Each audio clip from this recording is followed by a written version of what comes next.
ಇವತ್ತು ಕೇಂದ್ರದಲ್ಲಿ ಬಜೆಟನ್ನು ಕೇಂದ್ರ ಸಚಿವೆಯಾಗಿರುವಂಥ ನಿರ್ಮಲಾ ಸೀತಾರಾಮನ್ ಅವರು 8ನೇ ಬಾರಿಗೆ ಒಂದು ಯಶಸ್ವಿ ಬಜೆಟನ್ನು ಮಂಡನೆ ಮಾಡಲಿದ್ದಾರೆ. ದೇಶದ ಎಲ್ಲ ರಾಜ್ಯಗಳು ಮತ್ತು ಎಲ್ಲ ಇಲಾಖೆಗಳಿಗೆ ಸಂಬಂಧಪಟ್ಟಂಥ ಸರ್ವತೋಮುಖ ಅಭಿವೃದ್ಧಿಗಾಗಿ ಅವರು ಬಜೆಟನ್ನು ಮಂಡಿಸುವಂಥ ನಿರೀಕ್ಷೆ ಇದೆ. ಇದರ ಜೊತೆಗೆ ನಮ್ಮವರಾಗಿರುವಂಥ ಕೇಂದ್ರದ ಸಚಿವರು ಪ್ರಹ್ಲಾದ್ ಜೋಶಿ ಅವರು ಸಹಿತ ಈ ಭಾಗದಲ್ಲಿ ಏನೇನಾಗಬೇಕು ಎಲ್ಲ ಸೆಕ್ಟರ್ಗಳಿಗೆ ರಾಜ್ಯದ ಮತ್ತು ಈ ಭಾಗದ ಉತ್ತರ ಕರ್ನಾಟಕ ಭಾಗದ ಮತ್ತು ವಿಶೇಷವಾಗಿ ಹುಬ್ಬಳ್ಳಿ ಧಾರವಾಡದಲ್ಲಿ ಹೊಸದಾಗಿ ಬಜೆಟ್ದಲ್ಲಿ ಸೇರಿಸುವಂಥ ಎಲ್ಲ ಲಕ್ಷಣಗಳಿದೆ. ಇದರಿಂದ ಒಂದು ಕೇಂದ್ರದಲ್ಲಿ ಈ ಬಜೆಟಿನ ಮಂಡನೆಯಾದ ನಂತರ ಒಂದು GDP ದೇಶದಲ್ಲಿ ಅತಿ ಹೆಚ್ಚು ಆಗುವಂಥ ನಿರೀಕ್ಷೆ ಇದೆ. ಇನ್ನೊಂದು ನಾವು ಪ್ರಹ್ಲಾದ್ ಜೋಶಿ ಅವರಿಗೆ ಕಬ್ಬು ಬೆಳೆಗಾರರ ವತಿಯಿಂದ ಮತ್ತು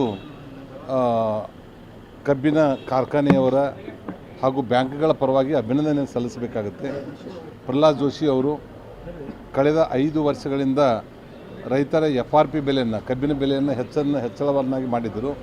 ಅದಕ್ಕೆ ಸೀಮಿತವಾಗಿ ಸಕ್ಕರೆ ರೇಟನ್ನು ಮತ್ತು ಇಥನಾಲ್ ರೇಟನ್ನು ಏರಿಕೆಯನ್ನು ಮಾಡಿರಲಿಲ್ಲ. ಒಂದೇ ಸೈಡ್ ಆಗಿರೋದ್ರಿಂದ ನಮ್ಮ ಎಲ್ಲ ಕಾರ್ಖಾನೆಗಳ ಮಾಲೀಕರು ಮತ್ತು ರೈತ ಸಂಘದ ಮುಖಂಡರು ಕೂಡ ಅವರಿಗೆ ಮನವಿಯನ್ನು ಮಾಡಿದಾಗ ಆ ಮನವಿಗೆ ಸ್ಪಂದನವನ್ನು ಮಾಡಿ 10 ಲಕ್ಷ ಟನ್ ಸಕ್ಕರೆಯನ್ನು ಎಕ್ಸ್ಪೋರ್ಟ್ ಮಾಡೋದ್ರ ಮುಖಾಂತರ ಕೇವಲ 15 ದಿವಸದಲ್ಲಿ 33-34 ರೂಪಾಯಿ ಪರ್ kg ಇರುವಂಥ ಸಕ್ಕರೆ ಇವತ್ತು 36 ರೂಪಾಯಿಗೆ ಬಂದಿರುವಂಥದ್ದು ಒಂದು ಸಕ್ಕರೆ ಕಾರ್ಖಾನೆಯವರಿಗೆ ಮತ್ತು ರೈತರಿಗೆ ಒಂದು ನೆಮ್ಮದಿ ತರುವಂಥದ್ದಾಗಿದೆ. ಒಟ್ಟು ದೇಶದ 140 ಕೋಟಿ ಜನರಲ್ಲಿ ಅಂದಾಜು 11 ಕೋಟಿ ಜನ ಕಬ್ಬು ಬೆಳೆಯುವ ರೈತರಿದ್ದಾರೆ. ಈ ಸಕ್ಕರೆ ಕಾರ್ಖಾನೆಗಳು ನಷ್ಟದಲ್ಲಿ ಬಂದರೆ ರೈತರಿಗೂ ಸಹಿತ ಒಂದು ನಷ್ಟ ಆಗ್ತಾಯಿದೆ. ಇದನ್ನು ಅರಿತು ಒಂದು MSP ರೇಟನ್ನು ಹೆಚ್ಚಳ ಮಾಡುವಂಥದ್ದು ಮತ್ತು ಕಬ್ಬಿನಿಂದ ಬರ್ತಿರುವಂಥ ಸಿರಪ್ದಿಂದ ಇಥನಾಲ್ ಮಾಡುವಂಥದ್ದಕ್ಕೆ ಬ್ಯಾನ್ ಮಾಡಿದ್ದರು. ನಾವೆಲ್ಲರೂ ಸೇರಿ ಮನವಿ ಮಾಡಿದಾಗ ಸನ್ಮಾನ್ಯ ಪ್ರಹ್ಲಾದ್ ಜೋಶಿ ಅವರು ಅದಕ್ಕೆ ಮತ್ತೆ ಮರು ಚಾಲನೆಯನ್ನು ಕೊಟ್ಟು ಇವತ್ತು ಇಥನಾಲ್ ತಯಾರು ಮಾಡುವಂಥ ಘಟಕಕ್ಕೆ ಒಂದು ಅನುಮತಿಯನ್ನು ಕೊಟ್ಟಿದ್ದಾರೆ. ಇದರ ಸಲುವಾಗಿ ಕೇಂದ್ರದ ಪೆಟ್ರೋಲಿಯಂ ಮಿನಿಸ್ಟ್ರು ಸಹಿತ ನಮ್ಮ ಫ್ಯಾಕ್ಟ್ರಿಗಳಲ್ಲಿ ಏನು ವೇಸ್ಟ್ ಬರ್ತಾಯಿದೆ, ವೇಸ್ಟ್ ಟು ವೆಲ್ತ್, ಅದನ್ನು ಸದುಪಯೋಗಪಡಿಸುವಂದು CNG ಮಾಡುವಂಥದ್ರ ಕಡೆ ಪ್ರತಿ ಒಂದು ಯೂನಿಟಿಗೆ 10 ಕೋಟಿ ರೂಪಾಯಿವರೆಗೆ ಒಂದು ಸಬ್ಸಿಡಿಯನ್ನು ಕೊಡುವಂಥದ್ದು ಹೊಸ ಸ್ಕೀಮನ್ನು ಜಾರಿಗೆ ತಂದಿದ್ದಾರೆ. ಇದಕ್ಕೆ ಹೆಚ್ಚಿನ ಪರಿಶ್ರಮ ಪ್ರಹ್ಲಾದ್ ಜೋಶಿ ಅವ್ರದ್ದು ತಿಳಿದರೆ ತಪ್ಪಾಗಲಿಕ್ಕಿಲ್ಲ.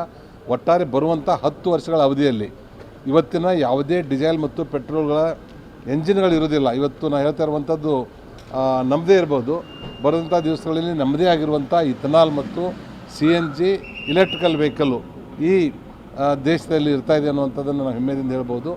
ನಮ್ಮ ನೆಚ್ಚಿನ ಪ್ರಧಾನಮಂತ್ರಿಗಳು ನರೇಂದ್ರ ಮೋದಿಜಿ ಅವರು ಸಹಿತ ಆತ್ಮನಿರ್ಭರ್ ಭಾರತದಲ್ಲಿ ನಮ್ಮ ದೇಶದಲ್ಲಿ ತಯಾರಾಗುವಂಥ ವಸ್ತುಗಳಿಂದನೇ ನಾವು ಬದುಕಬೇಕು ಅನ್ನುವಂಥದ್ದನ್ನು ಏನು ಅವ್ರ ಮೇಲಿನ ಮೇಲೆ ಹೇಳ್ತಾ ಇರ್ತಾರೆ. ಅದ್ರ ಸಲುವಾಗಿ ಈಗಾಗಲೇ 20% ನಾವು ಆಯಿಲ್ಗಳನ್ನು ಇಂಪೋರ್ಟ್ ಮಾಡ್ತಾಯಿದ್ದೀವಿ. ಆಯಿಲ್ ಇಂಪೋರ್ಟ್ ಮಾಡ್ಕೊಳ್ಳುವಂಥದ್ರಲ್ಲಿ ಕಬ್ಬಿನಿಂದ ಮತ್ತು ಗೋವಿನ ಜೋಳ, ಮೆಕ್ಕೆಜೋಳ ಮತ್ತು ಅಕ್ಕಿಯಿಂದ ನಾವು ಪೆಟ್ರೋಲನ್ನು ತಯಾರು ಮಾಡ್ತಾಯಿದ್ದೀವಿ. ಇದ್ರ ಜೊತೆಗೆ ಬರುವ ಮುಂದಿನ ವರ್ಷದಿಂದ ವಿಮಾನಗಳಿಗೂ ಸಹಿತ 5% ಇಥನಾಲನ್ನು ನಮ್ಮ ದೇಶದಲ್ಲಿ ನಮ್ಮ ಹೊಲದಲ್ಲಿ ಬೆಳೆದಿರುವಂಥ ಉತ್ಪನ್ನಗಳನ್ನು ಉಪಯೋಗ ಮಾಡಿಕೊಂಡು ವಿಮಾನಗಳಿಗೆ ಪೆಟ್ರೋಲನ್ನು ಕೊಡುವಂಥ ವ್ಯವಸ್ಥೆ ಒಂದು ಹೊಸ ಕೈಗಾರಿಕಾ ನೀತಿ, ಹೊಸ ಇಥನಾಲ್ ನೀತಿ, ಬಯೋ ನೀತಿಯನ್ನು ಇವತ್ತು ತರ್ತಾ ಇದ್ದಾರೆ. ಇದ್ರ ಜೊತೆಗೆ ಇನ್ನೊಂದು ಸಂತೋಷದ ವಿಷಯ ಅಂದರೆ ಇಡೀ ಜಗತ್ತಿನಲ್ಲಿ ಪ್ಲಾಸ್ಟಿಕ್ಕನ್ನು ಬ್ಯಾನ್ ಮಾಡಿದ್ದಾರೆ. ಆ ಪ್ಲಾಸ್ಟಿಕ್ಕಿಗೆ ಸಬ್ಸ್ಟಿಟ್ಯೂಟಾಗಿ ಬಯೋಪ್ಲಾಸ್ಟಿಕ್ಕನ್ನು ತಯಾರು ಮಾಡುವಂಥದ್ದು ಇವತ್ತು ನಮ್ಮ ಕಬ್ಬಿನ ಹಾಲಿನಿಂದ, ಸಕ್ಕರೆಯಿಂದ ಮತ್ತು ಮೆಕ್ಕೆಜೋಳ ಹಾಗೂ ಅಕ್ಕಿಯಿಂದ ತಯಾರು ಮಾಡುವಂಥದ್ದನ್ನು ಮಾಡಿ ನಾವು ಬಯೋಪ್ಲಾಸ್ಟಿಕ್ಕನ್ನು ಉಪಯೋಗ ಮಾಡ್ತಾಯಿದ್ದೀವಿ. ಈಗಾಗಲೇ ಟ್ರಯಲ್ದಲ್ಲಿ ಎಲ್ಲ ಯಶಸ್ವಿಯಾಗಿದೆ. ನಮ್ಮ ನಿರಾಣಿ ಗ್ರೂಪು ಸಹಿತ ಅತ್ಯಂತ ದೊಡ್ಡ ಪ್ರಮಾಣದಲ್ಲಿ ಬಯೋಪ್ಲಾಸ್ಟಿಕ್ಕನ್ನು ನಾವು ತಯಾರು ಮಾಡ್ತಾಯಿದ್ದೇವೆ. ಎಲ್ಲ ಅವ್ರು ಕೇಳಿದಲ್ಲ, ಇವತ್ತು ಬಜೆಟ್ ಆಗೋಕ್ಕಿಂತ ಕೂಸುಟ್ಟಕ್ಕಿಂತ ಮೊದಲೇ ಕುಲ ಹೊಲಿಸಿದಂಗೆ ಅವ್ರು ನೋಡು ಕಣ್ಣನ್ನೇ ಕಾಮಾಲೆ ಕಣ್ಣಿನಿಂದ ನೋಡ್ತಾ ಇದ್ದಾರೆ. ಪೂರ್ತಿ ಬಜೆಟ್ ಮುಗಿಲಿ, ಬಜೆಟ್ ಮುಗಿದಾಗ ಅವ್ರಿಗೇನು ಅದರಲ್ಲಿ ಏನು ಅಂಶಗಳು ಅಡಕವಾಗಿದೆ ಅನ್ನೋಂಥದ್ದು ಗೊತ್ತಾಗ್ತದೆ.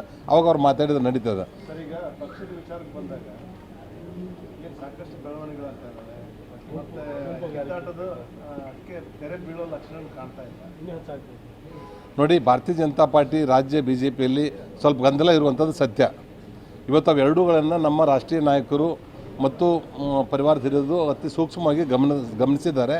ಅವಕ್ಕೆಲ್ಲವುಗಳನ್ನು ಕರೆದು 1 to 1 ಆಗಿನೂ ಸಹಿತ ನಮ್ಮ ನಾಯಕರು ಮಾತಾಡಿದ್ದಾರೆ ಮತ್ತು ಈ ಗ್ರೂಪ್ ಆಗಿನೂ ಕರೆದು ಮಾತಾಡಿದ್ದಾರೆ. ಬರುವಂಥ 1 ವಾರದ ಅವಧಿಯಲ್ಲಿ ಈ ಎಲ್ಲ ಸಮಸ್ಯೆಗಳನ್ನು ಪರಿಹಾರ ಮಾಡಿ ನಾವೆಲ್ಲರೂ ಒಟ್ಟಾಗಿ ಹೋಗುವಂಥ ಸಾಧ್ಯತೆ ಇದೆ. ಇದರಿಂದ ಯಾವುದೇ ರೀತಿಯಿಂದ ಮುಂಬರುವಂಥ ದಿವಸದಲ್ಲಿ ಗೊಂದಲಗಳು ಇರೋದಿಲ್ಲ. ಅದನ್ನು ಮೇಲಿನಿಂದ ರಾಷ್ಟ್ರೀಯ ನಾಯಕರು ಅದನ್ನು ಸೂಕ್ತವಾಗಿರುವಂಥ ಅಭ್ಯರ್ಥಿಯನ್ನು ಘೋಷಣೆ ಮಾಡ್ತಾರೆ. ಇದರಿಂದ ಯಾವುದೇ ರೀತಿಯಿಂದ ಸಮಸ್ಯೆ ಇಲ್ಲ. ಅವ್ರು ಏನು ನಿರ್ಧಾರ ತೆಗೆದುಕೊಳ್ತಾರೆ ಅದಕ್ಕೆ ನಾವೆಲ್ಲರೂ ಬದ್ಧವಾಗಿರ್ತೇವೆ.